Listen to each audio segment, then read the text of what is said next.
नमस्कार, माझं नाव अथर्व देशमुख. आज आपल्यासोबत जॉईन झालेले आहेत रेखा इनामदार साने मॅडम आणि मॅडम ठाकरसी महिला विद्यापीठात 33 वर्षे मराठी विभाग प्रमुख होत्या आणि ललित कला केंद्रात अभ्यागत प्राध्यापक म्हणजेच व्हिजिटिंग फॅकल्टी मॅडम होत्या आणि मॅडम संशोधन मार्गदर्शकही होत्या. आणि मॅडमने संपादित केलेली काही पुस्तकं मी सांगतो. संपादित सानिया, अजून तेंडुलकर, बेगम बर्वेविषयी, महानिर्वाण, समीक्षा आणि संस्मरणे. आणि ज्या पुस्तकाबद्दल आपण आज त्यांच्याशी बोलणार आहोत त्यांनी लिहिलेलं ते आहे अस्तित्ववाद आणि मराठी कादंबरी. तर मॅडम, पहिले तर थँक्यू, तुम्ही मुलाखतीला होकार दिलात आणि जॉईन झालात. आणि मॅडमनी हे पुस्तक लिहिलेलं आहे. हे पुस्तक 2004 साली प्रकाशित झाले आहे आणि प्रकाशक हे राजहंस प्रकाशन हे आहे. या पुस्तकात मॅडमने अस्तित्ववाद या तत्त्वज्ञानाची सुरुवात कशी झाली, ती कोणकोणत्या लेखकांनी मांडली, त्यातील महत्त्वाचे मुद्दे कोणते होते, आणि अस्तित्ववादी साहित्य म्हणजे फिक्शन, अस्तित्ववादावर घेतले गेलेले आक्षेप, मराठी साहित्यातून व्यक्त होणारा अस्तित्ववाद या संबंधातील मराठीतील मॅडमना महत्त्वाच्या वाटलेल्या साहित्यकृती याबद्दल त्यांनी लिहिलेले आहे. आणि 2004 साली हे पुस्तक प्रकाशित झाले. तर 2004 आणि 2005 या 2 वर्षातील उत्तम समीक्षेसाठी असणारे सर्व पुरस्कार या पुस्तकाला मिळालेले आहेत. आणि पुस्तकात नेमके काय आहे याबद्दल आपण या मुलाखतीत मॅडमशी बोलणारच आहोत. तर मॅडम, सुरुवातीला प्रश्न हाच की नमस्कार. हो, अस्तित्ववादाची थोडक्यात व्याख्या तुम्ही सांगू शकाल का? पहिली गोष्ट तर ही की 2004 साली हे पुस्तक प्रकाशित झालं. त्याच्याही आधी या पुस्तकाच्याही आधी प्रबंध लिहिला होता मी या विषयावर. तर 2004 साली प्रकाशित झालेलं आणि तत्त्वज्ञान असलेलं हे पुस्तक आज तुमच्यासारखी तरुण मुलं इतक्या जिज्ञासेने आणि इतक्या आस्थेने ते वाचतात, याच्याबद्दल मला जो आनंद वाटतो आहे किंवा एक कृतज्ञता वाटते ती मी सर्वप्रथम व्यक्त करते. थँक्यू. आणि सुरुवात करते. तुमच्या लक्षात आलं असेल की हे तत्त्वज्ञान समजून घेणं ही सोपी गोष्ट नाही. अस्तित्ववादाची काही व्याख्याच होऊ शकत नाही त्याच्या स्वरूपामुळे.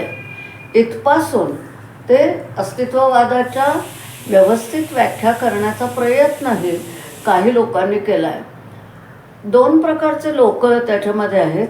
एक म्हणजे ज्यांनी अस्तित्ववाद मांडला ते तत्त्वज्ञ, आणि दुसरं म्हणजे अस्तित्ववादाचे जे अभ्यासक आहेत त्यांनी पण त्याच्या व्याख्या करण्याचा प्रयत्न केला.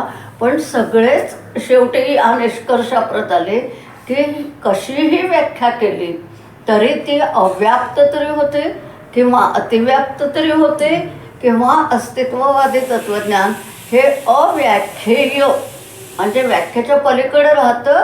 कारण व्याख्या करणं म्हणजे एक शिस्तबद्ध विचारव्यूह बांधणं, आणि शिस्तबद्ध विचारव्यूह बांधणं याला अस्तित्ववाद्यांचा कडाडून विरोध आहे.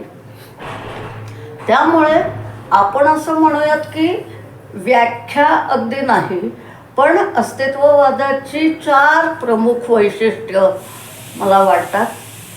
एक पहिली गोष्ट म्हणजे संबंध परंपरेमध्ये, म्हणजे जिथे तो उदयाला आला त्या पाश्चिमात्य युरोपीय परंपरेमध्ये माणसाचं व्यवच्छेदक लक्षण काय मानलं होतं, तर बुद्धी हे माणसाचं व्यवच्छेदक लक्षण आहे. अरिस्टॉटलपासून, देकार्तपासून, हेगलपासून पुढपर्यंत माणसाचं व्यवच्छेदक लक्षण काय, तर बुद्धी. Man is a rational animal. आणि त्यामुळे त्यांचं जे बोधवाक्य होतं तत्त्वज्ञानाचं ते देकार्त नावाच्या गणितज्ञाने असं सांगितलं की I think therefore I am. मानवी अस्तित्वाचं व्यवच्छेदक लक्षण काय, तर मी विचार करतो म्हणून मी आहे. हे वाक्यच अस्तित्ववादाने उलटं फिरवलं. I am therefore I think. मी आहे म्हणून मी विचार करतो. मी जर नसतोच, माझं अस्तित्वच नसतं, तर मी विचार करण्याला काही अर्थच उरला नसता, किंबहुना मी विचार करू शकलोच नसतो. आणि त्यामुळे अस्तित्ववादाचं पहिलं महत्त्वाचं लक्षण म्हणजे बुद्धी हे माणसाचं लक्षण ते मानत नाहीत. मग काय लक्षण आहे? तर बुद्धीपेक्षा त्यांचं म्हणणं असं की भावना हे माणसाचं सगळ्यात महत्त्वाचं लक्षण आहे. कारण माणूस महत्त्वाच्या प्रसंगात, ज्याला ते बाउंड्री सिच्युएशन म्हणतात, म्हणजे कडेलोटी प्रसंगात माणूस जे निर्णय घेतो ते बऱ्याचदा भावनेच्या आहारी जाऊन किंवा भावनेच्या सहाय्याने घेतो आणि त्यामुळे अस्तित्ववादामध्ये भावनेला अधिक महत्त्व. 2 म्हणजे बुद्धीला एकदा तुम्ही नाकारल्यानंतर अस्तित्ववादात तुम्हाला कोणत्याही प्रकारचा तार्किक सुसंगत असा विचारव्यूह तुम्ही जर समजावून घ्यायला गेलात तर दिसणार नाही. ते तत्त्वज्ञान हे विस्कळीत आहे, स्वैर आहे. याचं कारण सुतार्किक युक्तिवादांना तिथे महत्त्व नाही, कारण लॉजिक ही गोष्ट माणसाला लागू पडत नाही. त्याच्यामुळे तार्किक युक्तिवाद नाहीत, तर या तत्त्वज्ञानामध्ये स्वैरपणा, काव्यात्मता हे अधिक प्रमाणामध्ये दिसते. तिसरी गोष्ट, हे असं का आहे? याचं कारण अस्तित्ववाद्यांनी असं म्हटलं की आत्तापर्यंतचं तत्त्वज्ञान म्हणजे काय होतं, तर सगळं तत्त्वज्ञान हे सगळ्या माणसाच्या भोवती जे विश्व आहे त्या विश्वातल्या गोष्टींचा परस्पर संबंध, त्यांचा कार्यकारण भाव उलगडून दाखवणं हे तत्त्वज्ञानाचं प्रमुख कार्य होतं. अस्तित्ववादाने हा फोकस बदलला, हे केंद्र बदललं. त्याने विश्वाच्या ऐवजी व्यक्तीला केंद्र केलं. विश्व हा आमचा विषयच नाही, आधी आमचा विषय व्यक्ती हा आहे. आणि चौथं आणि अधिक महत्त्वाचं लक्षण म्हणजे जर माणूस माझा वर्ण्यविषय आहे आणि माणूसच माझा वर्ण्यविषय असायला पाहिजे, तर मग माणसाचं एक सत्व, एसन्स असा मानता येणार नाही. कारण मानवी अस्तित्व ही स्थिर किंवा गोठवलेली गोष्ट नाही, तर ती सतत घडत जाणारी परिवर्तनशील गोष्ट आहे. आणि म्हणून माणूस हा बीइंग नाही, तर तो बिकमिंग आहे. आणि असा माणूस हा अस्तित्ववादी तत्त्वज्ञानाचा केंद्रवर्ती विषय आहे. आणि म्हणून बीइंग नाही तर एक्झिस्टन्स या शब्दाला इथे खूप महत्त्व आहे. अनेक लोक असतात म्हणजे काय, तर त्यांचं कुठलंही अस्तित्व आपल्याला जाणवत नाही. अशा लोकांचा अस्तित्ववादात विचारच होत नाही. जे लोक आपलं अस्तित्व दाखवून देतात विचाराद्वारे, कृतीद्वारे, to exist is to act and to act is to invent values, हे त्यांचं आणखीन एक महत्त्वाचं विधान आहे. त्याच्यामुळे अशा व्यक्तींचा विचार करणारं तत्त्वज्ञान म्हणजे अस्तित्व. आणि मॅडम, तुम्ही त्याबद्दल आत्ता थोडं बोललाच, पण युरोपमध्ये अस्तित्ववाद निर्माण होण्यामागे कुठली कारणं होती असं तुम्हाला वाटतं?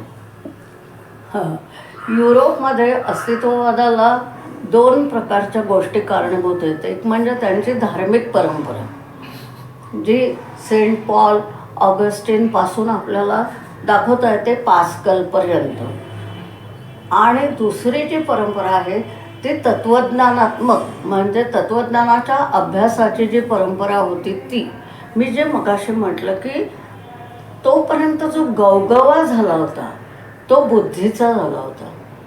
रॅशनॅलिटी ही असणं फार महत्त्वाचं आहे. आणि त्यामुळे मग तत्त्वज्ञानाचा अभ्यास काय, कोणत्याही गोष्टीचा अभ्यास करताना तुमची भूमिका काय असली पाहिजे, तर तुमची भूमिका ही स्पेक्टॅटरची असली पाहिजे, निरीक्षकाची असली पाहिजे. तरच तुम्ही सिस्टम बांधू शकाल, व्यूह बांधू शकाल. अस्तित्ववादाने असं म्हटलं की नाही, स्पेक्टॅटर्स नाही, तुम्ही भोगते आहात, तुम्ही करते आहात. So not from spectators point of view, तर तुम्ही भोगत्याच्या भूमिकेतून हे केलं पाहिजे. आता हे असं म्हणण्याला काय कारणीभूत झालं, तर मी तुम्हाला म्हटलं तसं तत्त्वज्ञानाच्या क्षेत्रातली बुद्धिवादी परंपरा, तिला कडाडून विरोध. आणि म्हणून देकार्त आणि हेगेलच्या नंतर सोरेन किर्केगार्ड हा अस्तित्ववादाचा अतिशय प्रमुख असा प्रवक्ता की ज्याने हे पहिल्यांदा मांडलं, त्याने हे पहिल्यांदा आणलं, तो किर्केगार्ड. आणि दुसरा महत्त्वाचा संदर्भ युरोपमध्ये आहे, तो म्हणजे 2 महायुद्धांचा, जो आपल्याला सगळ्यांना माहिती. पहिलं महायुद्ध हा माणसांना बसलेला मोठा हादरा होता, कारण तोपर्यंत आपल्याला असं वाटत होतं की माणसं माणसांच्या जीवावर उठणार नाही.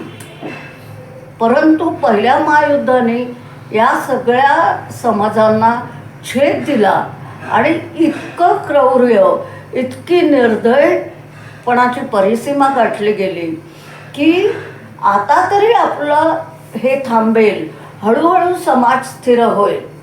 पण यालाही ग्रहण लागलं आणि दुसरं महायुद्ध झालं.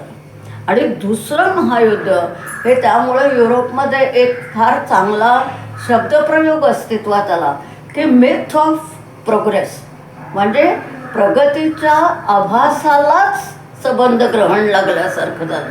आपल्याला काय वाटत होतं, औद्योगिकीकरण झालं, नवनवी यंत्र उदयाला आले की माणूस त्या यंत्रांच्या सहाय्याने प्रगती करणार आहे. पण बॉम्ब उदयाला आला आणि 2 शहरं बेचिराख झाली. माणसं माणसांच्या जीवावर उठली. युरोपियन देश, त्याच्यातले अनेक देश या युद्धाचे बळी ठरले. इतकंच नाही तर नाझिझमचा उदय झाला, फॅसिझमचा उदय झाला आणि माणसं गठ्ठ्याने मारली गेली. एक अख्खी पिढी बेचिराख होणं म्हणजे काय असतं हा अनुभव आपल्याकडे नाही. फाळणी हा एकच आपल्याकडे संबंध समाजाचं बघायचा, तर संबंध समाजाला एक मोठा अनुभव आहे, विदारक म्हणता येईल असा. पण 2 महायुद्धांचा अनुभव जसा युरोप त्याच्यामध्ये होरपळून निघाला तसं आपल्याकडे झालं नाही. आणि ही परिस्थिती युरोपमध्ये आल्यावर संपूर्ण औद्योगिकीकरण, प्रदूषण, बेकारी, बकालपणा, अख्ख्या पिढीला माहीत नाही की आपले आईवडील कोण. म्हणजे आजही आपल्याला असे लोक माहीत आहेत की जे परदेशात जातात त्यावेळेला जी युद्धाची स्मारकं जी बघतात ती बघून ते बेचैन होतात, अस्वस्थ होतात. अशी स्थिती आज सुद्धा. तर त्यावेळेला त्या समाजाने काय भोगलं असेल याची कल्पनाच फक्त आपण करू शकतो. आणि अस्तित्ववाद मांडणारे जे 7 प्रमुख तत्त्वज्ञ आहेत त्याच्यातले 2 किंवा 3 लोक या युद्धात सहभागी झालेले लोक आहेत, कामं केलेले लोक आहेत. ते असं नाही आहे ना की त्यांनी अभ्यासिकेत बसून लिहिलंय तत्त्वज्ञान, असं नाही आहे. कामं केलेले लोक आहेत ते. म्हणजे गॅब्रियल मार्सेल हा जो माणूस आहे तो तिथे रेडक्रॉसचं काम करत होता. काम्यूनी जवळून युद्ध बघितलं. त्यामुळे रक्तपात म्हणजे काय असतं, हिंसा म्हणजे काय असते, क्रांती म्हणजे काय असते, त्या सगळ्याचा अनुभव त्यांनी घेतला. आणि त्याच्यातनं मग असं झालं की कशासाठी जगायचं, काय माझ्या अस्तित्वाचं प्रयोजन आहे, काय माझ्या आयुष्याचा अर्थ आहे, का मी जगू.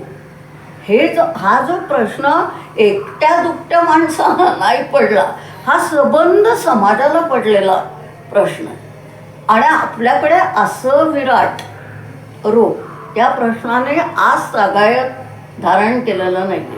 त्याच्यामुळे अस्तित्ववाद इथे जो आला आहे ना तो व्यासंगातनं आला, ते आपण पुढे पाहू. पण युरोपमध्ये सामाजिक परिस्थिती ही फार मोठ्या प्रमाणावर कारणीभूत आहे. त्या काळात ज्या विचारवंतांनी लेखन केलं त्यांनी एज ऑफ एन्झायटी असंच त्याला म्हटलं की हे युग हे चिंतेचंच युग आहे. एज ऑफ डार्कनेस हे युग हे अंधाराचं युग आहे. किर्केगार्डने भाष्य लिहिलं की man in the modern age. कसा आहे माणूस, तर घड्याळ आहे त्याच्याकडे, सगळे घड्याळाचे पार्ट्स आहेत त्याच्याकडे, पण घड्याळ कानाला लावलं तर त्याची टिकटिक ऐकू येत नाही. आणि मार्क्सचं तर सुप्रसिद्धच आहे की यंत्र माणसावर इतका ताबा यंत्राने मिळवला आहे की माणूस विसरलाच आहे की आपले अवयव कोणते आहेत. यंत्र हीच त्याच्या शरीराचे अवयव झाले. आणि आता बघा की हे विधान मार्क्सचं तेव्हाचं विधान हे मोबाईलच्या संदर्भात आता बघा. तर या सगळ्या परिस्थितीमुळे काय झालं की एज ऑफ मिनिंगलेसनेस ज्याला म्हणतात, की निरर्थकतेचं युग, चिंतेचं युग, भयाचं युग, धास्तीचं युग, ह्या युगाची परिणती म्हणजे अस्तित्ववाद आहे. आणि मॅडम, युरोपीय साहित्यातून जो अस्तित्ववाद मांडला गेला त्यातील कुठली साहित्यकृती फिक्शनमध्ये तुम्हाला महत्त्वाची वाटते, याबद्दल थोडं विस्ताराने सांगू शकाल का? युरोपमध्ये मी तुम्हाला म्हणलं तसं खूप खोलवर आपल्याला त्याचा परिणाम दिसतो. पण युरोपियन साहित्यामध्ये असं आहे की नाटक या साहित्य प्रकाराच्या बाबतीत तो जास्त दिसतो. नाटकावर अस्तित्ववादाचा प्रभाव खूप आहे, त्या मानाने कादंबरीवरती कमी आहे. आणि मराठीमध्ये आता मी ओघाओघात लगेच सांगते की मराठीमध्ये नाटकावर प्रभाव नाही आहे जास्त, कादंबरीवर जास्त प्रभाव आहे. कादंबरी आपल्याला सलग दाखवता येतात, नाटक आपल्याला दाखवता येत नाही.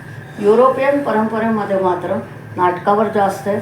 नाटकामधली 2 नाटकं मला खूप जास्त आवडतात. एक म्हणजे सगळ्यांना माहिती आहे आपल्याकडे क्राऊड इज अनट्रूथ या नावाचं किर्केगार्डचं एक तत्त्वज्ञानात्मक लेखनातलं विधान आहे, ज्याचं नाटकामध्ये सार्थने हेल इज अदर पीपल हे खूप प्रसिद्ध विधान आहे. की ते नो एक्झिट नावाच्या नाटकातलं आहे. ते नाटकही अतिशय प्रसिद्ध आहे आणि ते आपल्याकडे झालेलं सुद्धा आहे मराठीत. दुसरं सार्त्रचंच महत्त्वाचं नाटक म्हणजे क्राईम पॅशनेट, की ज्याच्यामध्ये 2 परस्पर अनपेक्षा भिन्न विचारसरणीचे लोक आहेत आणि त्यांचा संघर्ष आहे. अस्तित्ववाद आणि मार्क्सवाद हा त्या व्यतिरेकांच्या तर्फे त्याने दाखवलेला आहे. सार्त्रचीच पुन्हा नॉशिया म्हणजे मूळ फ्रेंचमध्ये लिहिलेली ल नोझे नावाची त्याची कादंबरी आहे. नॉशिया या कादंबरीतनं पण अस्तित्ववाद आलेला आहे. आणि जगप्रसिद्ध आणि जवळजवळ प्रत्येक मराठी वाचकाला कधी ना कधीतरी कानावरून नाव गेलेली कादंबरी म्हणजे आउटसायडर कामेवची. तर तीही प्रसिद्ध आहे. काफ्काच्या रॉयल आणि कॅसल या 2 कादंबऱ्या आहेत, त्या प्रसिद्ध आहेत. मेटामॉर्फोसिस ही कथा पण आता मराठीमध्ये अनुवादित झालेली आहे. काफ्काची दैनंदिनी पण आलेली आहे. तर ह्या सगळ्या युरोपियन आणि त्याच्याहून महत्त्वाचं म्हणजे नोट्स फ्रॉम अंडरग्राऊंड नावाचं दोस्तोव्स्कीचं फार सुंदर दीर्घकथाच म्हणता येईल अशी कादंबरी आहे. कादंबरी नाही म्हणता येणार, दीर्घकथाच आहे नोट्स फ्रॉम अंडरग्राऊंड नावाचे. त्याच्यामध्येही आपल्याला अस्तित्ववाद त्यावेळेला इतका सगळा स्पष्ट नव्हता, पण त्याच्या खुणा दोस्तोव्स्कीच्या त्या कथेमध्ये दिसतात. सार्त्र, काम्यू या दोघांनाही नोबेल पारितोषिक आहे साहित्याबद्दलचं. त्याच्यामुळे ते श्रेष्ठ साहित्यिक म्हणून त्यांच्यावर शिक्कामोर्तब झालेलंच आहे.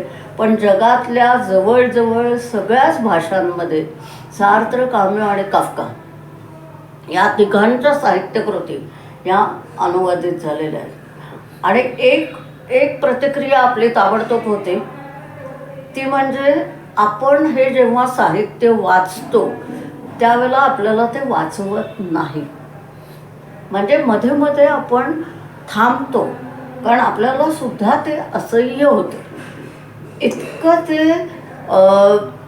एकटोकी ज्याला म्हणतो तसं ते आहे, इतकं ते प्रभावी आहे. त्यामुळे हे आणि पिढ्यानपिढ्या ते टिकून राहिले आज तागायत. आणि अजून आपल्याकडे सुद्धा मी ज्या साहित्यकृती सांगते त्याचा प्रभाव आपल्याकडे सुद्धा आहे. याखेरीज बेकेटचं आहे, ब्रेस्ट आहे, की ज्यांच्यामध्ये आपल्याला अस्तित्ववाद असं नाही, पण अस्तित्ववादातली परात्मता किंवा एलियनेशन ही जी संकल्पना आहे ती आपल्याला दिसते, बऱ्याच साहित्यकृतींच्यामध्ये दिसते.